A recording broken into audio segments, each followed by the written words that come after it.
ఇది డాంబర్ రోడ్ నుంచి వెళ్ళి 700 మీటర్స్ దూరంలో ఉంటుంది సైట్. ఇది red soil, pure red soil. ఈ కడి దగ్గర నుంచి వెళ్ళి అక్కడ పామాయిల్ తోట కనబడుతుంది కదా, అక్కడ వరకు 5 ఎకరాల 37 గుంటలు.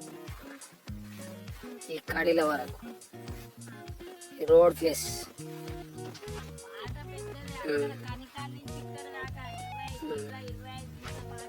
ఇది 25 ఫీట్ల బాట ఉంటుంది. ఇది వచ్చేసి సైడ్ ప్యూర్ రెడ్ సాయిల్, కాకపోతే కల్టివేషన్లో లేదు. ఇది ఇంకో సైడు 5 ఎకరాల 30 గుంటల నుంచి వెళ్ళి ఇది ఒకటి, ఇది ఒక 5 ఎకరాలు ఉంటుంది.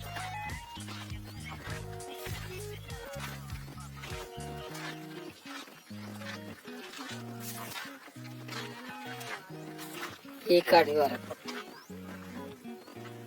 ఇది ఒక 5 ఎకరాల బిట్టు. ఇంతకుముందు చూపించినది ఒక 5 ఎకరాల బిట్టు ఆనుకునే ఉంటుంది. 2 అమ్మేటివి ఉన్నాయి, సేలింగ్లో ఉన్నాయి.